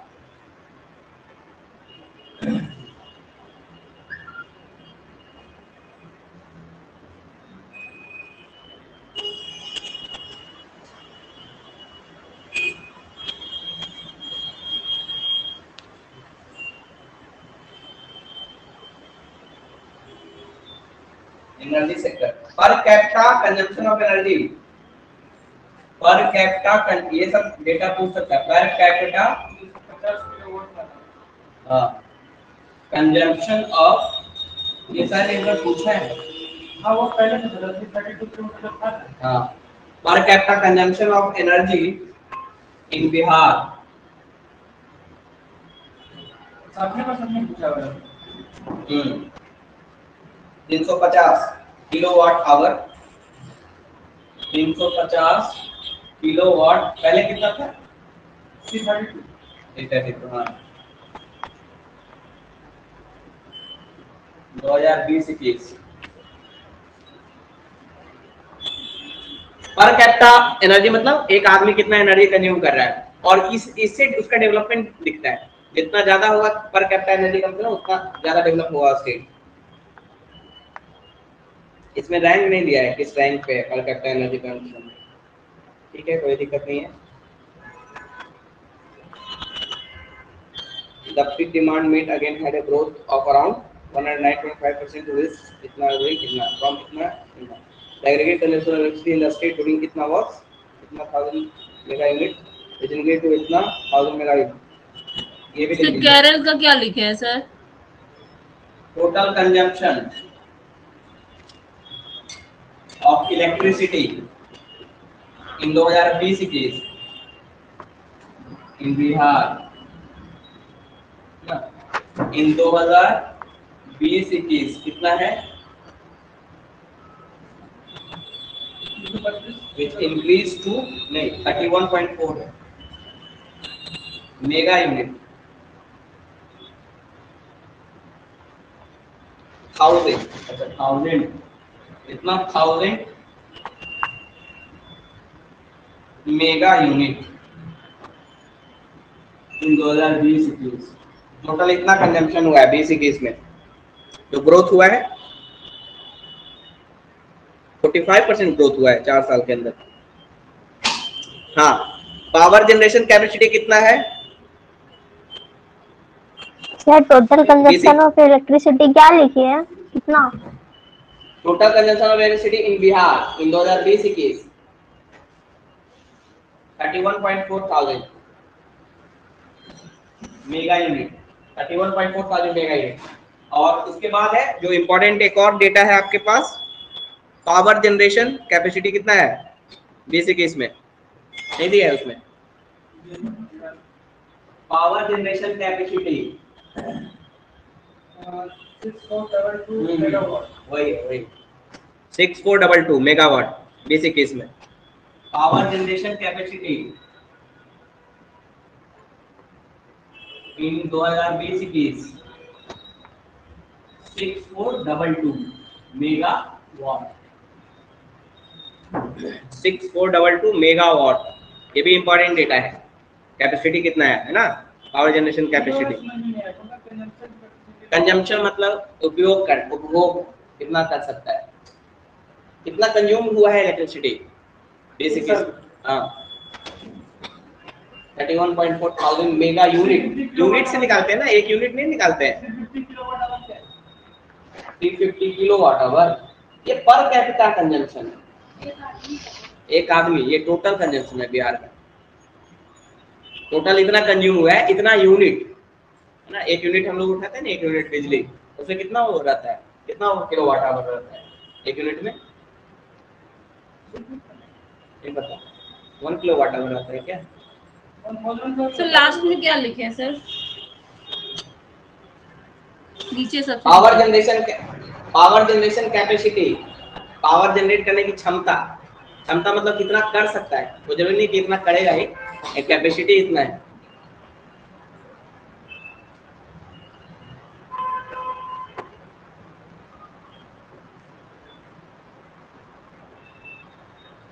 ठीक है, कितना है सर ना? Power generation capacity total 6422 megawatt, 6422 megawatt.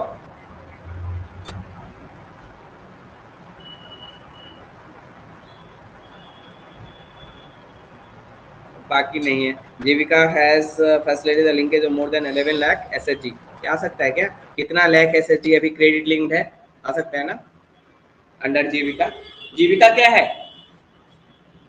Skill employment programme है बिहार गवर्नमेंट का, है ना।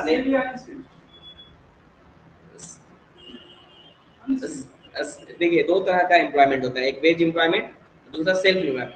सेल्फ एम्प्लॉयमेंट है ना, सेल्फ एम्प्लॉयमेंट प्रोग्राम है बिहार गवर्नमेंट का, जिसमें एसएचजी होता है, special self help group. Generally महिलाएं होती हैं उसमें। तो क्या करती है, पैसा इकट्ठा करती है और उसको जमा करती है, और उसके आधार पे उनको क्रेडिट मिलता है, लोन मिलता है बैंक की तरफ से, है ना।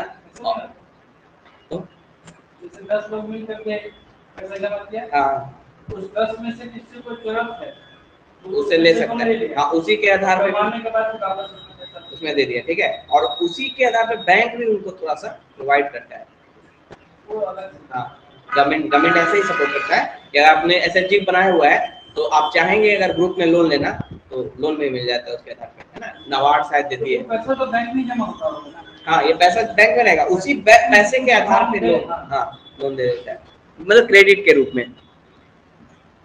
ठीक है, तो 12.72 लाख, लेकिन मोर देन लिखा हुआ है। ठीक है, under Jeevika programme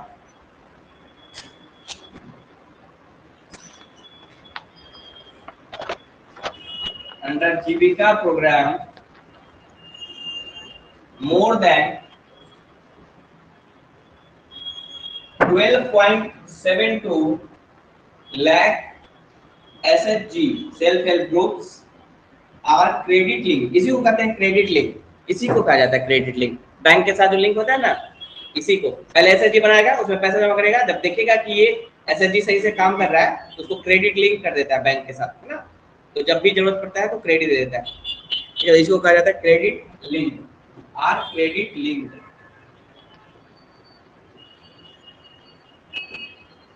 with the banks, है ना, credit link with the banks.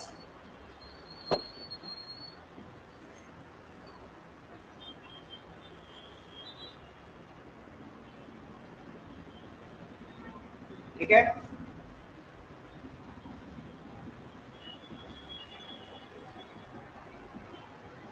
For employment generation मनरेगा is implemented effective to enhance the income of, ये वेज एम्प्लॉयमेंट हुआ मनरेगा, है ना। सेल्फ एम्प्लॉयमेंट के लिए जीविका और वेज एम्प्लॉयमेंट के लिए मनरेगा। तो मनरेगा इसमें भी कुछ डेटा है, enhance the income of rural household. तो रूरल में दो ही तरह से इनकम को बढ़ाया जाता है। Number of household provided with employment has increased from, हाँ इसमें है 51 लाख बेसिक केस में। Number of household, number of household हर घर में एक व्यक्ति को देता है ना, मिनिमम 100 दिन का। अभी बढ़ाया है क्या, 180 कर दिया है। Number of household provided with employment, provided with employment under MNREGA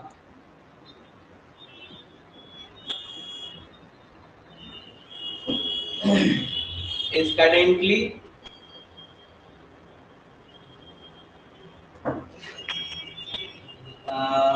5.1 नहीं 51.0 लाख 2021 में 51 लाख, ये भी आ सकता है।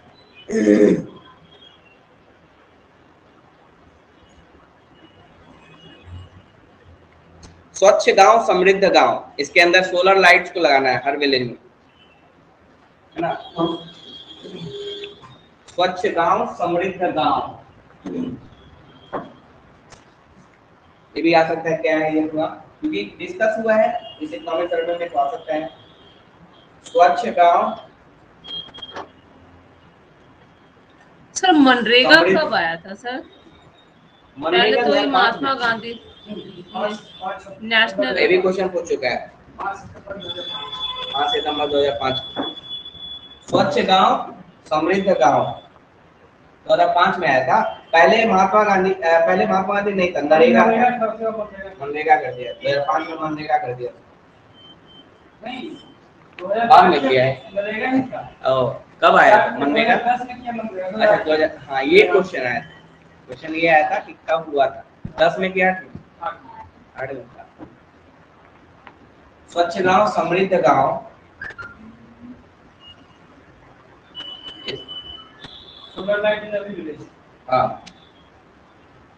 aims to install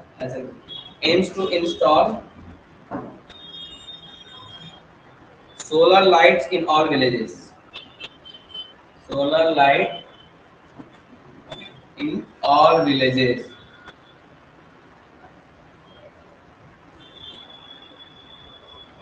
हाँ इसका कॉस्ट लिख लीजिए। is being implemented with cost of 200 crore, ये याद रह जाएगा, पूछ सकता है। implemented with cost of 2000 crore, sorry 2000 crore, 2000 crore.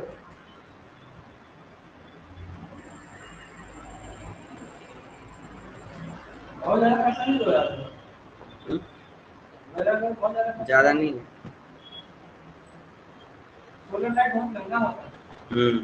एक मिनट बैठाने के लिए 1.5-2 लाख। हाँ उसका पैनल बहुत सोलर पैनल, लेकिन सब्सिडी दे रही है गवर्नमेंट, ऐसे भी मतलब बाहर से भी, है ना, हैवी सब्सिडी देती है उस पे। टोटल इसमें लिख लीजिए, एक पीडीएस सिस्टम में 2020-21 में टोटल अलॉटमेंट कितना हुआ है ना, पीडीएस सिस्टम में। सर वो नहीं मिटाइएगा। हाँ मिटा दिए सर। स्वच्छ गांव समृद्ध गांव में क्या बोले थे? हाँ स्वच्छ गांव समृद्ध गांव, है ना, aims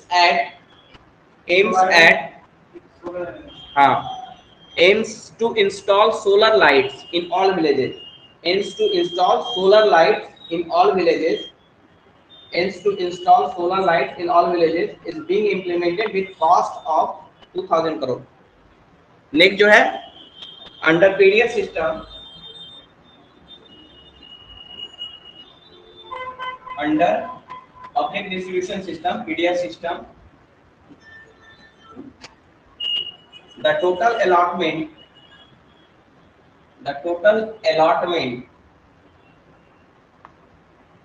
in 2020 was 54,139.2 thousand tons.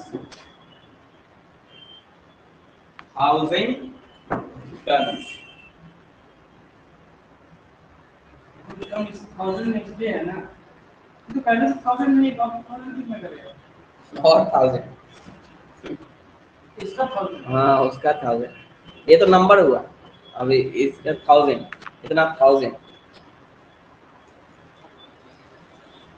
यहाँ भी सब कुछ दिया है। हाँ इस बार कुछ दिया, लेकिन तो सेंट्रल गवर्नमेंट का है, अर्बनाइजेशन का डेटा है। सर क्या लिखे हैं sir under PDS total allotment?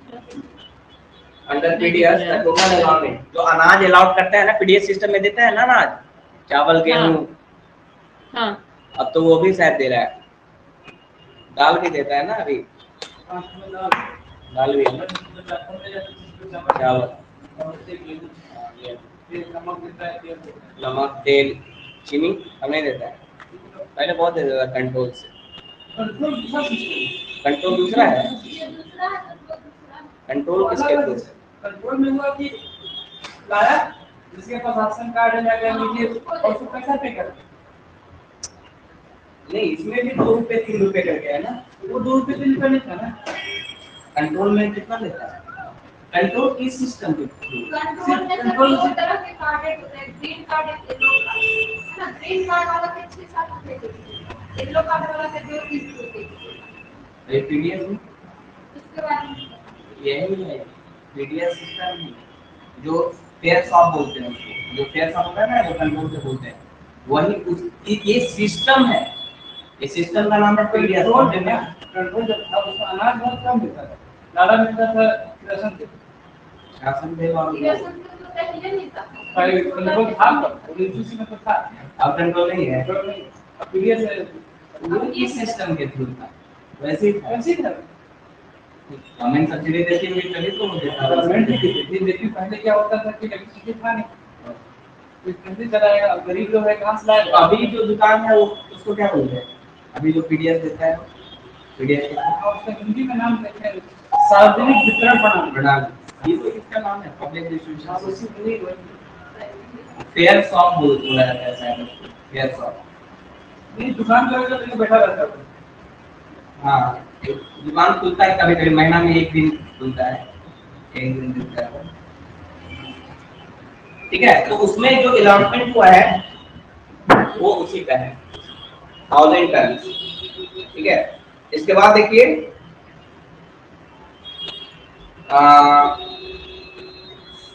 कितना परसेंट है urbanisation?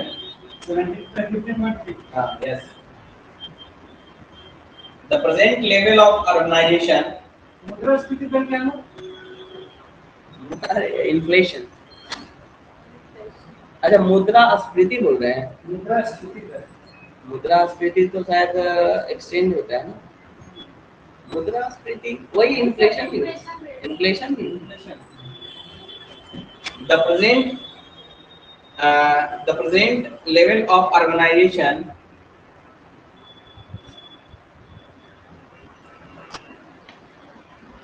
in Bihar is 15.3%.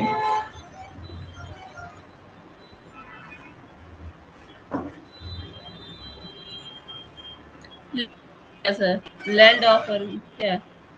Level of urbanisation, urbanisation कितने परसेंट से हो रहा है? अर्बनाइजेशन का मतलब होता है, अर्बनाइजेशन का मतलब ये नहीं है कि शहर हो रहा है। अर्बनाइजेशन मतलब अर्बन में रहने वाले लोगों की पॉपुलेशन बढ़ रही है ना। तो वो दोनों फैक्टर से हो सकता है, माइग्रेशन से भी हो सकता है कि ज्यादा से ज्यादा लोग अर्बन एरियाज में आ रहे हैं रहने के लिए, इससे भी हो सकता है, या दोनों कारण से हो सकता है। या दूसरा कारण है कि अर्बन सेंटर ही एक्सपैंड कर रहा है ना। जैसे पटना है, तो पटना पहले फतवा नहीं था अर्बन में, अब धीरे धीरे पटना फतवा तक पहुंच गया है ना। तो विलेज थे वो नगर पंचायत में आने लगे है ना, तो उसको भी अर्बनाइजेशन बोलेंगे। और अर्बनाइजेशन का डिफिनीशन जो है ना वो है पॉपुलेशन कितना तेजी से बढ़ रहा है, अर्बन पॉपुलेशन कितना बढ़ रहा है, उसको अर्बनाइजेशन बोलते हैं। अब वो किसी भी कारण से बोल सकता है ना। हो सकता है कि माइग्रेशन से बढ़ रहा हो, तो इसको भी चेक किया जाता है। तो अर्बनाइजेशन का मतलब अर्बन पॉपुलेशन में वृद्धि, वो कितना है अभी 15.3%। 15.3 अर्बनाइजेशन का मतलब हुआ कि बिहार की टोटल पॉपुलेशन का 15.3% लोग अर्बन एरियाज में रह रहे हैं।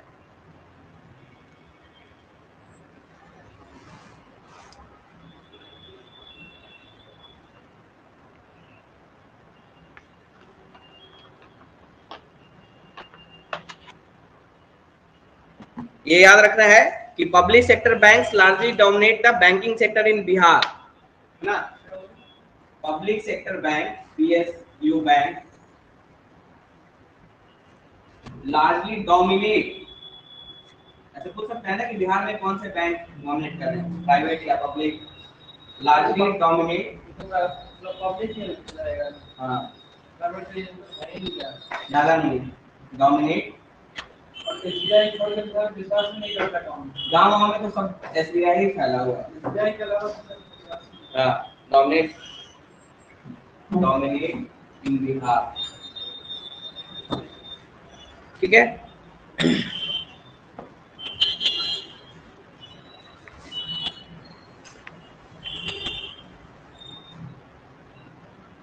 इन 2020-21 270 new bank branches were opened in a state. In 2020-21 270 new bank branches, इसे प्राइवेट और दोनों हो सकता है, bank branches open in Bihar. 270 नए बैंक ब्रांच ओपन हुए हैं, ठीक है।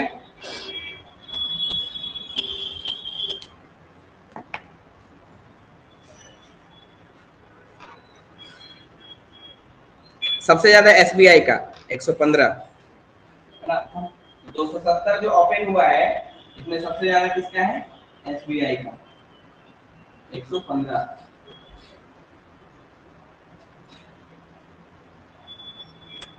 और उसके बाद प्राइवेट सेक्टर, यानी गवर्नमेंट में सिर्फ SBI परफॉर्म कर रहा है, उसके बाद प्राइवेट सेक्टर बैंक है ना, उसके बाद प्राइवेट सेक्टर बैंक का ज्यादा है।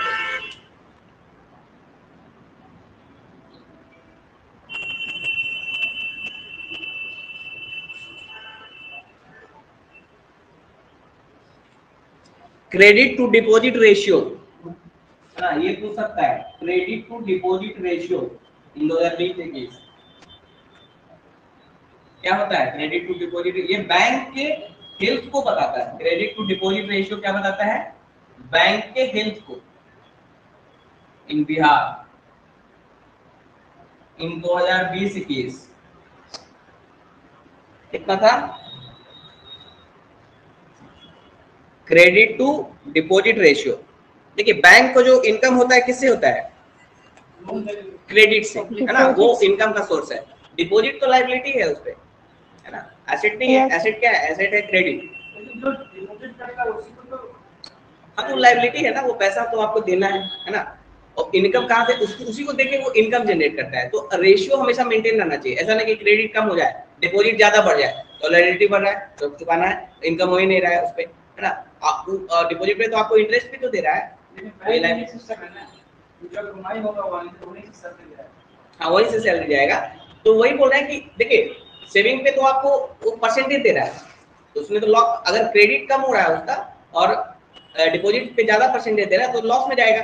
इसलिए credit to debit ratio, deposit ratio ये बताता है कि बैंक का हेल्थ कैसा है। अगर अच्छा है, क्रेडिट टू डिपॉजिट रेशियो अच्छा परसेंटेज में है, तो इसका मतलब बैंक अच्छा से फंक्शन कर सकता है, रन कर सकता है। ठीक है, ये कितना है अभी? 41.2। 41.2%,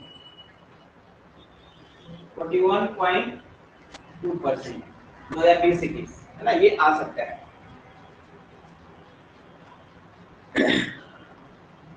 ओके,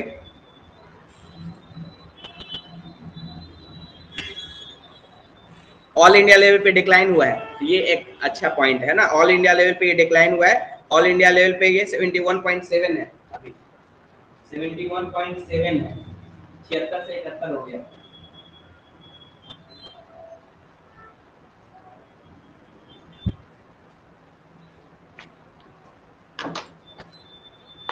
है ना, ये याद रखना है।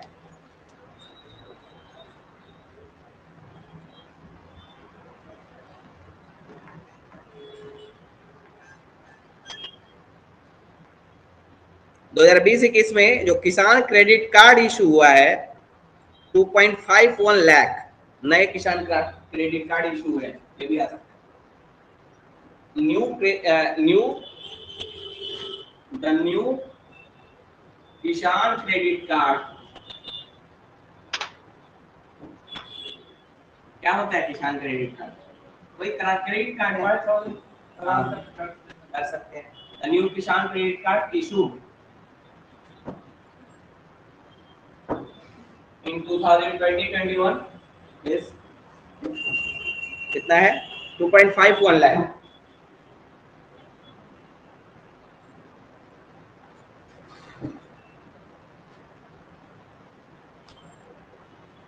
ठीक है, पिछले साल से 51% ज्यादा है ना। हाँ बोलिए सर, ये क्या होता है किसान क्रेडिट कार्ड? क्रेडिट कार्ड कैसे होता है? हमारे पास क्रेडिट कार्ड रहता है, वो क्या करता है, मतलब 1-2 महीना का ग्रेस पीरियड में आपको पैसा मिल जाता है ना, उस पैसे को खर्च कर सकते हैं। जैसे किसान क्रेडिट कार्ड क्या करेगा, वो क्रेडिट कार्ड से बीज खरीद सकता है, कुछ भी खरीद सकता है ना, लोन के रूप में। क्रेडिट कार्ड जैसे हम लोग यूज करते हैं, तो किसानों के लिए अलग रहता है, वो उसमें परसेंटेज बहुत कम होता है ना, 1-2 रुपए के हिसाब से इंटरेस्ट कम लेता है उस पे। हाँ, इंटरेस्ट कम लेगा। क्रेडिट कार्ड कैसे होता है? जैसे मेरे पास क्रेडिट कार्ड है, हम क्या करते हैं, सामान खरीद लिए, 1 महीना 2 महीने बाद पे करना है उसको, है ना। हाँ, नहीं पे करेंगे पास तो नहीं है क्रेडिट कार्ड। आपके पास नहीं है, हो जाएगा, अभी तो स्टूडेंट है आप, है ना। वो क्रेडिट कार्ड ऐसे नहीं देता है, अब जब जॉब करने लगेंगे ना, इनकम आपका देखेगा तब क्रेडिट कार्ड देगा बैंक। और उस पे क्रेडिट रेशियो बनता है, क्रेडिट क्या बोलते हैं उसको, क्रेडिट पॉइंट। हाँ, मतलब जैसे मेरा 8 से ऊपर है, तो 8 से ऊपर बहुत अच्छा माना जाता है। ये मतलब जैसे हम अभी लोन लेना चाहेंगे ना, तो 5-10 लाख का लोन आराम से मिल जाएगा हमको, जिसका क्रेडिट रेशियो अच्छा रहता है। क्रेडिट रेशियो कैसे बनता है? जैसे क्रेडिट कार्ड आप यूज करें, हम 3 क्रेडिट कार्ड यूज करते हैं, हाँ 3, तो टाइम पे अगर पे करते जाते हैं ना क्रेडिट कार्ड के अमाउंट को, जैसे 1 महीने बाद आपको पे करना है, कोई सामान लिए फिर 1 महीने बाद पे कर दिए, तो आपका क्रेडिट रेशियो बढ़ता जाता है।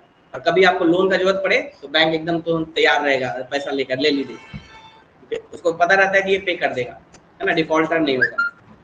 तो किसान क्रेडिट कार्ड इशू हुआ है 2.51 लाख। नॉन परफॉर्मिंग एसेट पूछ सकता है,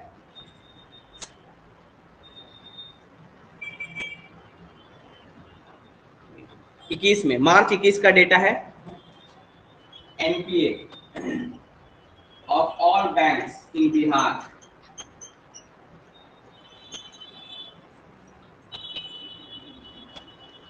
इन मार्च 2021 का है 11.8%। 11.8%। क्या होता है एनपीए? नॉन परफॉर्मिंग एसेट होता है। ना सूद आ रहा है ना इंटरेस्ट आ रहा है ना। अच्छा, ना सूद, ना मूल आ रहा है ना सूद आ रहा है ना, मूल को अमाउंट, ना इंटरेस्ट आ रहा है ना सूद आ रहा है, उसको कहते हैं परफॉर्मिंग एसेट। उसमें बहुत सारा स्टेज है, एक एक स्टेज के बाद वो डिक्लेयर हो जाता है नॉन परफॉर्मिंग एसेट।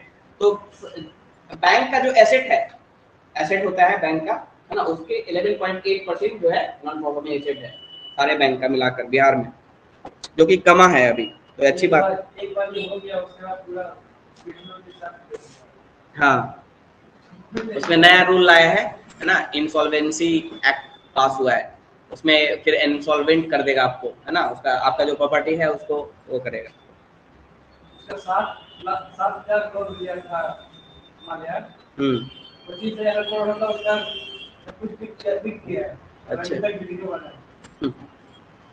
अरे वो तो वसूल करता है, पहले थोड़ा सा दिक्कत होता था बैंक के को, अब लेकिन एक्ट के तहत आप कर सकते हैं। और क्या है, state government is best just when one announced at level of human development.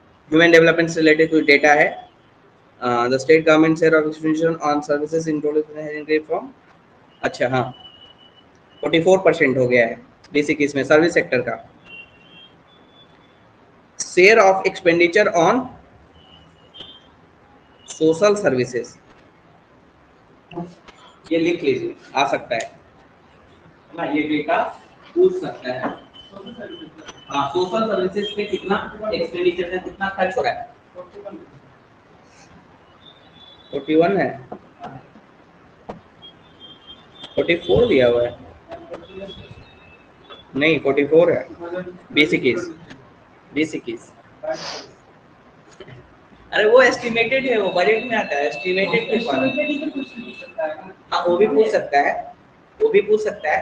अगर 20-21 देता है तब तो एक ये वाला डेटा होगा, अगर बजट वो 22-23 पूछेगा तब वो हो जाएगा ना। Total share of expenditure, share of total expenditure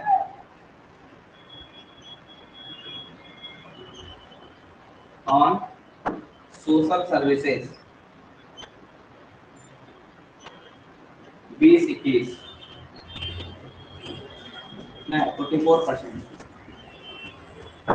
44% है। अभी कितना दे रहा है, 41 कम कर दिया है।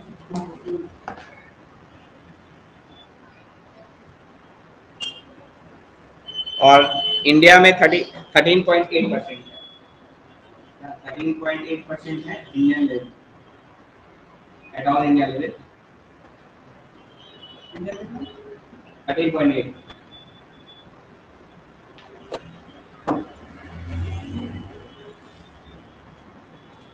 सर 44% लिखे हैं।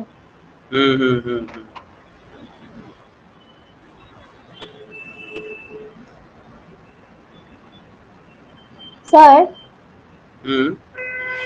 प्राइमरी सेक्टर का जीडीपी में कितना शेयर है, सब तो नहीं लिखवा है।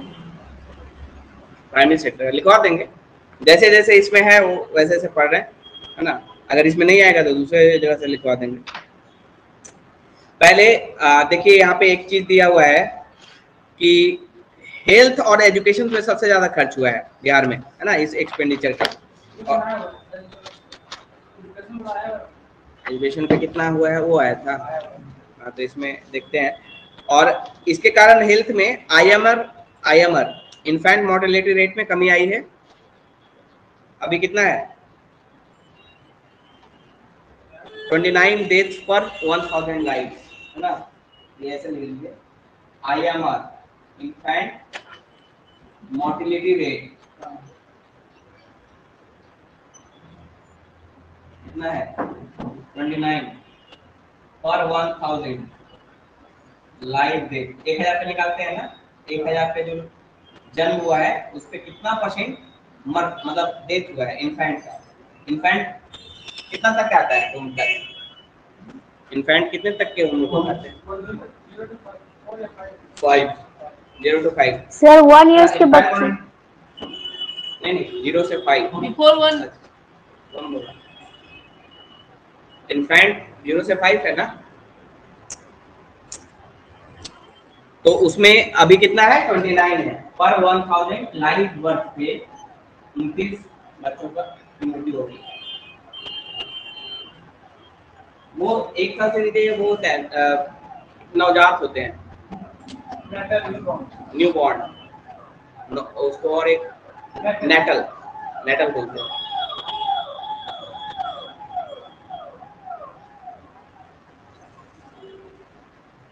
29 ये आ सकता है, ये एकदम याद रख लीजिए। 29 है।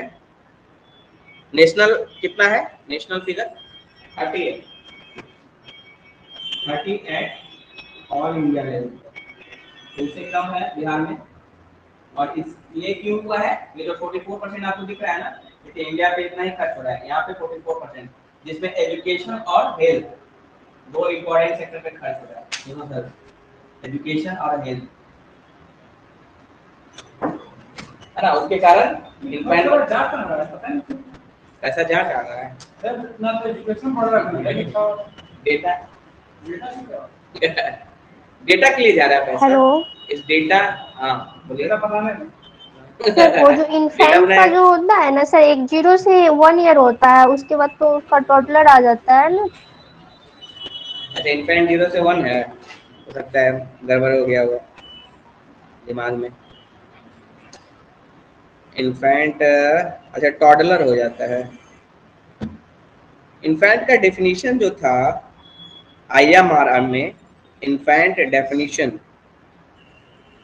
देख लेते हैं एक बार। सर ये 44%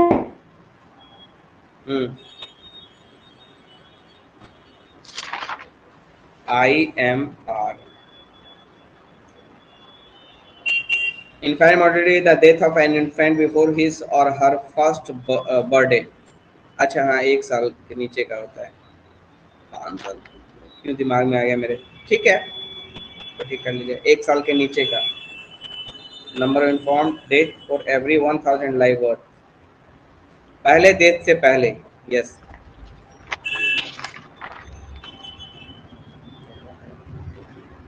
है ना, फर्स्ट बर्थडे से पहले 29 है और 30 है। चलिए आगे करते हैं। सर 30 इंडिया में है। हाँ 30 इंडिया लेवल पे, 1 से नहीं बोलिएगा, 2 से एक बार देख लेंगे ना, हम लोग डिस्कस कर लेंगे। डेटा पढ़ने में थोड़ा दिमाग हो जाता है, अभी है बहुत सारा।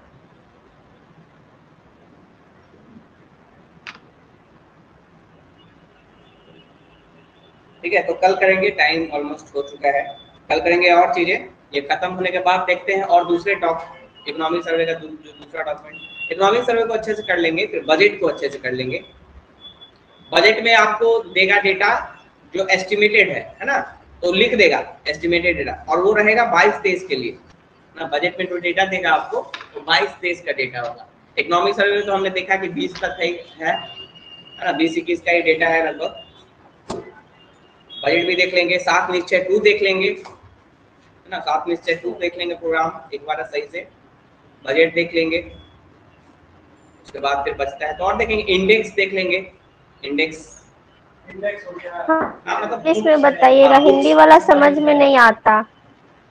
सूचकांक देखिए, बिहार के लिए प्रिपेयर कर रही हैं तो हिंदी को भी थोड़ा सा ठीक रखना होगा, क्योंकि लास्ट में क्या होगा एग्जाम के टाइम में, आप एकदम लगेगा कि कौन अच्छा डेटा देते हैं ना।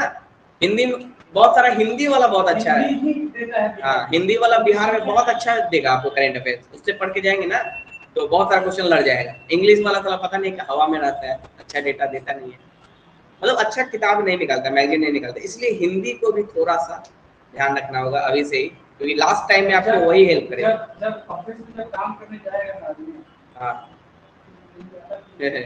आगे बढ़ गया तो ठीक है, कोशिश कीजिएगा थोड़ा थोड़ा समझने का हिंदी, मेरे से तो इंग्लिश नहीं है। प्रपत्र को क्या बोलते हैं? प्रपत्र, प्रपत्र, पत्र को लेटर, सर सूचकांक के इंडेक्स को बोलते हैं। हाँ सूचकांक इंडेक्स को। हम लोग भी ऐसे ही शुरू में बहुत दिक्कत हुआ था, लेकिन जब समझ गए कि हिंदी में बहुत सारी चीजें हैं तो थोड़ा हिंदी भी सोचना देखना स्टार्ट कर दिए। चलिए ठीक है, कल करते हैं बाकी आगे। Bye sir.